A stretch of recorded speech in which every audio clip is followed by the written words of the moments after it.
विट्ठल गांव के कुछ लोगों के साथ बिंदु को ढूंढने के लिए निकल ही रहा था कि तभी वो सामने से आती हुई कार में वीर के बगल बैठी बिंदु को देखकर दंग रह गया। गांव के लोगों में बिंदु को वीर के साथ देखकर फुसफुसाहट शुरू हो गई थी। तभी वीर ने कार रोक दी और वीर और बिंदु उसमें से बाहर निकल आए। बिंदु को देखकर एक पल के लिए विट्ठल ने चैन की सांस ली और फिर वीर को उसके साथ देखकर वो मन ही मन घबराते हुए बोला, बिंदु, इतनी देर कैसे हो गई और तुमने आज फिर से छोटे गुप्ता जी को परेशान किया। चलो अभी के अभी इनसे माफी मांगो।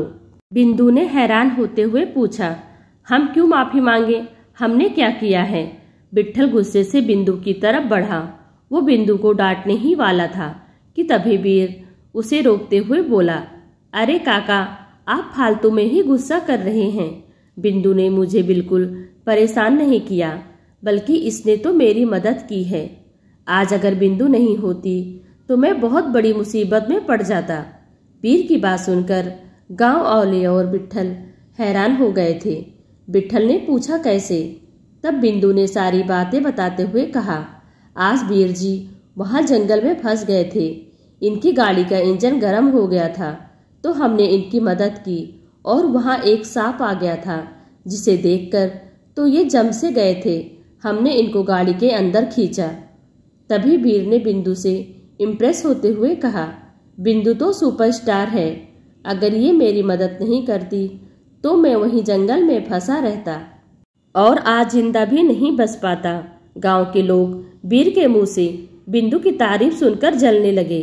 वीर ने कार से पानी की बाल्टी उठाई और बिंदु ने आगे आकर अपने हाथ में बाल्टी थाम ली। फिर वीर ने विट्ठल के सामने हाथ जोड़कर प्रणाम किया और बिंदु की तरफ देखकर मुस्कुरा दिया और बोला, अच्छा अब मैं चलता हूँ। लेकिन तभी बिंदु ने उसे रोकते हुए कहा, वीर जी, तुम हमारे घर नहीं आओगे?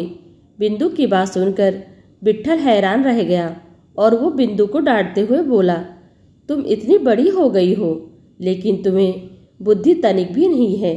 हमारा घर देखा है ना? ये इतने बड़े आदमी हम जैसे गरीब इनके नौकर के घर पर कैसे आ सकते हैं? लेकिन तभी बिंदु वीर की तरफ देखकर बोली, लेकिन हमने तो अभी दोस्ती की है ना, और दोस्ती में अमीर गरीब छोटा बड़ा सब बराबर होता है ना। वीर उसकी बात सुनकर हंस दिया और बोला, हाँ बिल्कुल मैं आऊंगा। चलो। वीर बिंदु के घर के अंदर चला गया और अभी भी पूरा गांव बाहर खड़े होकर तमाशा देख रहा था। जो लोग घर के अंदर थे अब तक वो भी घर के बाहर निकल आए थे। सब लोग एक दूसरे को ढकेलकर आंगन में झांकने की कोशिश कर रहे थे। इधर बिंदु ने वीर की तरफ एक लोटा भर के पानी बढ़ाते हुए कहा, लो हाथ धो लो। वीर हाथ धोने बढ़ा ही था कि तभी बिंदु की आवाज सुनने के बाद मिनी उचकते हुए यहाँ चली आई। मैदे से सनी मिनी को देखकर अचानक से वीर को हंसी आने लगी। मिनी ने भी अपने हाथ आगे बढ़ा दिए और बोली, मौसी माँ, हमको भी हाथ धोने हैं। बिंदु भी उसे देखकर मुस्कुरा दी और वो धीरे से मिनी के हाथ पैरों को भी धुलवाने लगी। मिनी वीर को गौर से ऊपर से नीचे तक देखी जा रही थी।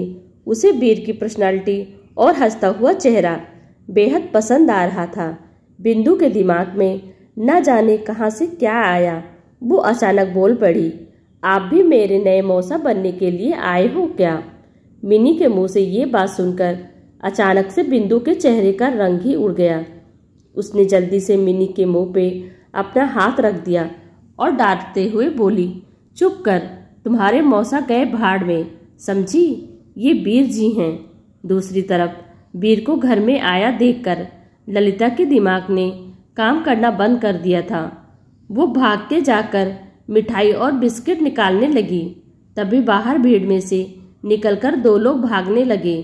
एक आदमी दूसरे आदमी से बोला, अरे जल्दी चलो, रामचरण जी और पंडित जी को बताना पड़ेगा कि यहाँ जूनियर गुप्ता जी बिंदु के साथ क्या गुल खिला रहे हैं। वीर आंगन में जाकर बैठ गया और ललिता जी उसे चाय देने लगी। उन्होंने वीर से पूछा, बेटा कितनी चम्मच चीनी लोगे?